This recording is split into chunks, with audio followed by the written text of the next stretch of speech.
বলছিলাম মন দিয়ে শোনো, যেহেতু ইউটিউব পার্টিকে দেখাচ্ছে না, ওদের দেখানোর জন্য বলি, চাকরি পেতে গেলে পরে প্রথম যেটা দরকার কি, চাকরি পাওয়ার মানসিকতা তৈরি করা।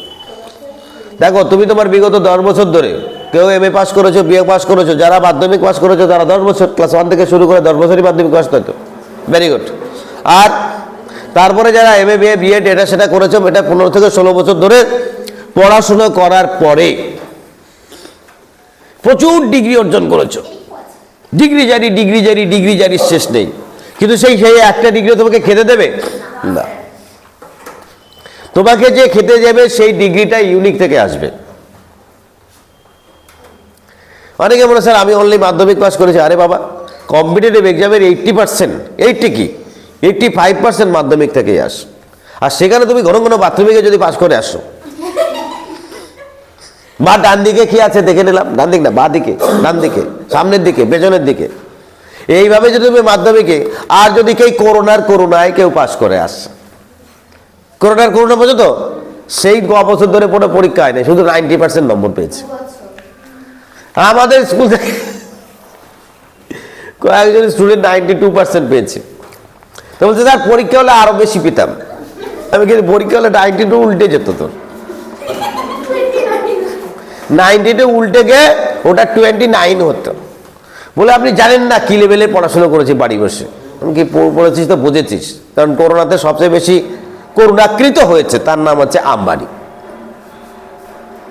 ওই 2 বছরে কোটি না, 1000 কোটি টাকা ইনকাম করেছে, লোক ঘরে বসে হয়েছে, মোদালে খোঁচা করছে। যাক, আমি ও প্রসঙ্গে যাচ্ছি না। চাকরি পেতে গেলে প্রথম দরকার হচ্ছে মেন্টালিটি তৈরি করা।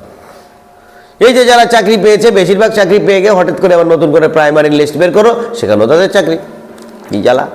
যে চাকরি পায় সে 3-4টে পায়, क्योंकि चाकरी पाने के लिए, नौकरी पाने के लिए जो स्टेज होना चाहिए वो स्टेज अगर हो गया तो सब दिखाई देगा। और स्टेजे नीचे যদি সারাদিন ঘুরে বেড়াও, কাজের কাজ কিছু হবে না। তাই তোমাদের वो स्टेज पे पहले जाना चाहिए। যাওগে কেন? সবাই শপথ না, 2 বছরে আজকে আমাদের সামনে অনেকগুলো প্রোগ্রাম আছে। প্রথমে আমরা প্রতিজ্ঞা গ্রহণ করব 23শে জানুয়ারি।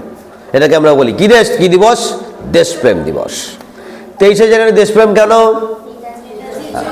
সেদিনকে দেখে ট্রেনে যাচ্ছে, একজন বলছে নেতাজি প্রেম করেছিলেন।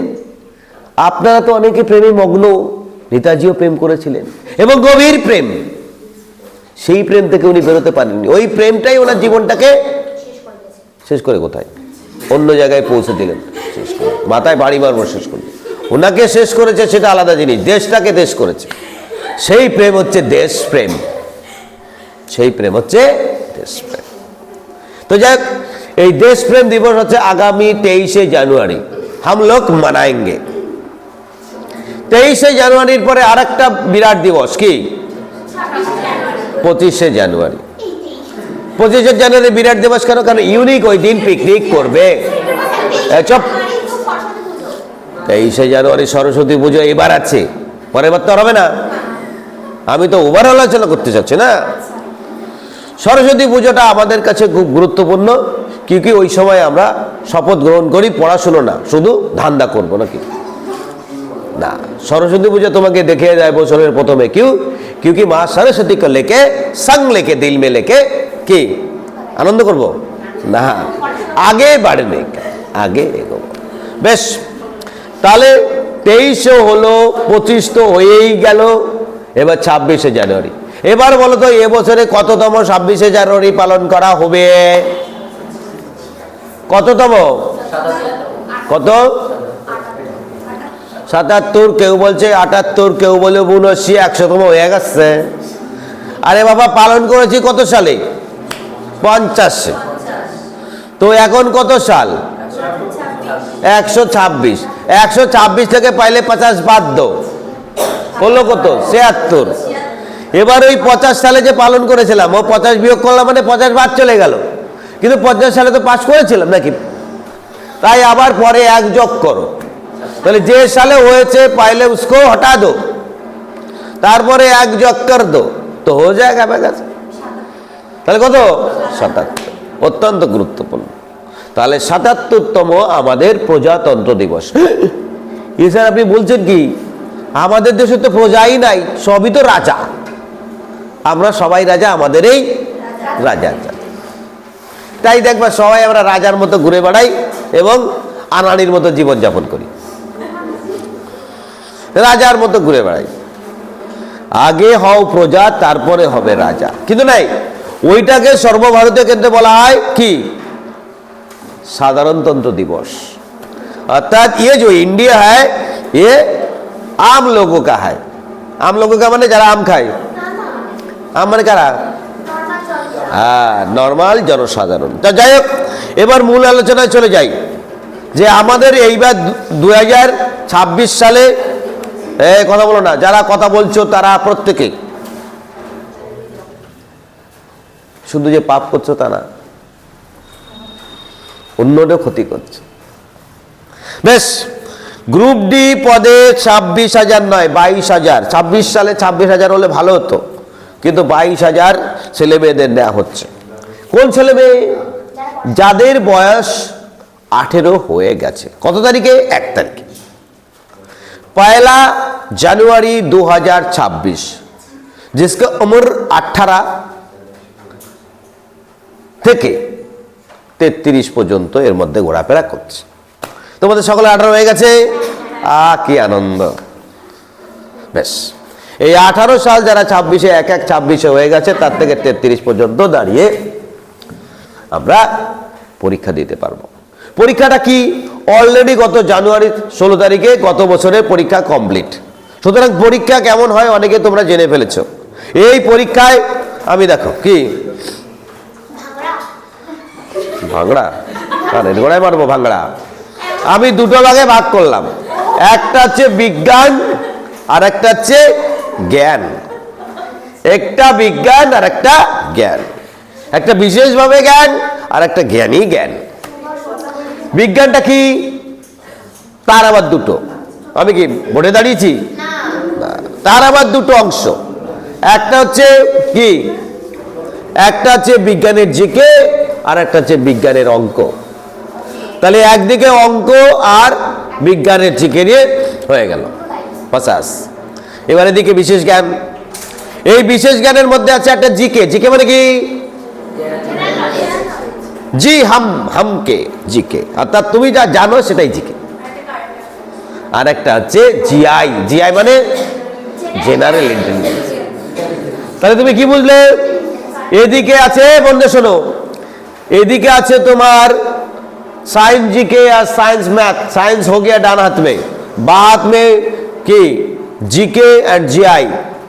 जीआई এবং জিকে এ নিয়ে তোমাদের কোনো সমস্যা নাই, কারণ এ যা দেব তার থেকে 100-র মধ্যে 200 কমন পাবা। বলো না, ইংরেজিটা থাকে যখন তোমার অ্যাডভার্টাইজমেন্টটা পড়তে হবে, তখন ইংরেজিতে পড়তে হবে। প্রশ্নটা যখন পড়তে হবে ইংরেজিতে দেখে নিতে হবে। কি অদ্ভুত ব্যাপার, কিছু কিছু কোশ্চেন আছে, একটু পরে আমি সায়েন্সের দিকে পড়াবো, তোমাদের মনে হবে এ বাংলায় দেওয়ার ফলে আমি কিন্তু হ্যাংলা হয়ে যাচ্ছি, কারণ ইংরেজি থাকলে বোঝা যেত। তাহলে পরীক্ষার সিলেবাস সম্বন্ধে কমপ্লিট হলো। এনি কোশ্চেন নেই। এবার আমরা চলে যাব কিসে? কিভাবে অ্যাপ্লাই করতে হবে, কেন করতে হবে। অ্যাপ্লাইটা শুরু হবে 21 তারিখ থেকে। আজকে কত তারিখ? 18 তারিখ। 21 তারিখ থেকে যখন সকালে হবে সঙ্গে সঙ্গে আমরা অ্যাপ্লাই শুরু করবো, তাই তো? वो बोलते हाँ नहीं, पहले देखने का, उसके बाद सोचने का, उसके बाद समझने का। समझने के कोता देखो दिल से। उसके बाद कंप्यूटर जाके अप्लाई करने का। अप्लाई करार समय निजे निजे अप्लाई करबे, किन्तु काउके दिए अप्लाई कर। आमादेर सेंटारे समस्त कम्पिউটার ओपेन आछे फर इउ। সেখানে গিয়ে নিজে কিভাবে অ্যাপ্লাই করবে, একটা ফর্ম ফিল আপ করা জানে না। আগে লোকে খাতায় লিখে করতো, তখন তাদের যোগ্যতা খাতায় লেখা ছিল। আর এখন লোকে অ্যাপ্লাই করে অন্য কাউকে দিয়ে করে। তাহলে উন্নত হলো না অবনতি হলো? টেকনোলজি তো উপর মে যা রা হয়, লেকিন তোমার কি টেক যাচ্ছে, টেক তো যাচ্ছে, লজিটা আটকে যাচ্ছে। টেকনোলজি এগোচ্ছে কিন্তু লোকে পিছাচ্ছে, কারণ টেকনোলজির যে পজিটিভ দিকটা সেটা নিচ্ছে না, নেগেটিভ দিকটা খাচ্ছে, গিলে গিলে খাচ্ছে। তো যাই হোক, ছাড়ো। ফর্ম ফিল আপের এবার দ্বিতীয় স্টেপে আসি। ফর্ম ফিল আপ শুরু হচ্ছে তাহলে 21 তারিখ থেকে, চলবে 20শে ফেব্রুয়ারি পর্যন্ত। এই 1 মাসের মধ্যে তোমাদের বিজ্ঞানে আমি বিজ্ঞানী করে ছাড়বো, বিজ্ঞান অথবা অজ্ঞান যে কোনো একটা করেই ছাড়বো। আমার কোনো চিন্তা, হয় বিজ্ঞানী অথবা অজ্ঞানী করেই ছাড়বো। তাদের যারা পড়াশোনা করে আসবে তো এলো, আর বাকি যদি না আসে তাদের কোনো গরমের জামা পরে আসতে হবে না। কেন? ডাইরেক্ট পাগলা আমি এমন দেব যে এমনি এমনি গরম হয়ে যাবে। আমি দুটো সন্না মার্কা ছেলে রেখে দেবো শুধু পিটানোর জন্য, একটা মেয়েও রাখবো, পড়াশুনো করবে না, ব্যাস গরমের জামা লাগবে না, এমনি গরম করে ছেড়ে দেবো। হলো, চলে আসছো ফর্ম ফিল আপের দ্বিতীয় স্টেপ। কি? ফর্ম ফিল আপ করার সময় তোমাকে অবশ্যই ইমেল আইডি রেডি রাখতে হবে। ফর্ম ফিল আপ করার সময় তোমার ফটো স্ক্যান করে রেডি রাখতে হবে। ফর্ম ক্লাস হলে সাধারণের জন্য 400 টাকা রেডি রাখতে হবে। কত টাকা রেডি রাখতে হবে? 400 টাকা। Very good. 400 টাকা দিয়ে অ্যাপ্লাই করার পরে বিভিন্ন জায়গায় অ্যাপ্লিকেশন কমপ্লিট হয়ে গেল, পরীক্ষা দিলে এবং তোমার অ্যাকাউন্ট থেকে টাকাটা জমা দেবে। পরীক্ষা কমপ্লিট, যেটা সে তোমার 400 টাকা তোমার অ্যাকাউন্টে ফেরত আসবে। তাহলে কি বললাম? জেনারেলের জন্য 400 টাকা, মহিলা, ওবিসি, এসসি, এসটি, পিছলে বর্গ এদের জন্য 250 টাকা।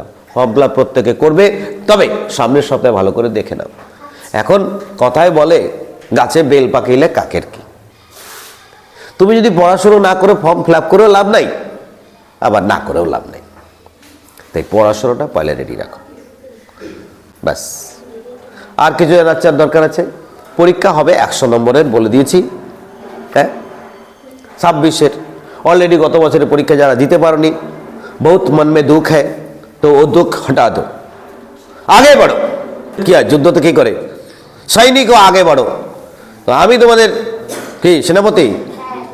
বাবা বলছে হ্যাঁ ঠিক আছে, তো সৈনিক আগে বাড়ো। এর সম্বন্ধে আর কিছু বলার আছে? আর কিছু বলার বাপ রে বাপ, সবচেয়ে বড় জিনিস তো বলিনি, যে মাধ্যমিক পাশ হলেই তুমি পরীক্ষা দিতে পারবে। কিভাবে পাস? মাধ্যমিক পাস হলেই তুমি পরীক্ষা দিতে পারবে। কিভাবে পাস? Originally pass. পরীক্ষা দিলে তো শুধু হবে না, চাকরি পাওয়ার জন্য পরীক্ষা দিতে। এই চাকরি পরীক্ষা কেন নেয়? চাকরি দেওয়ার জন্য, চাকরি পাওয়ার জন্য। এটা মূল্যবান কথা আজকে শুনে নাও। চাকরি পরীক্ষা কিন্তু চাকরি দেওয়ার জন্য নেয় না।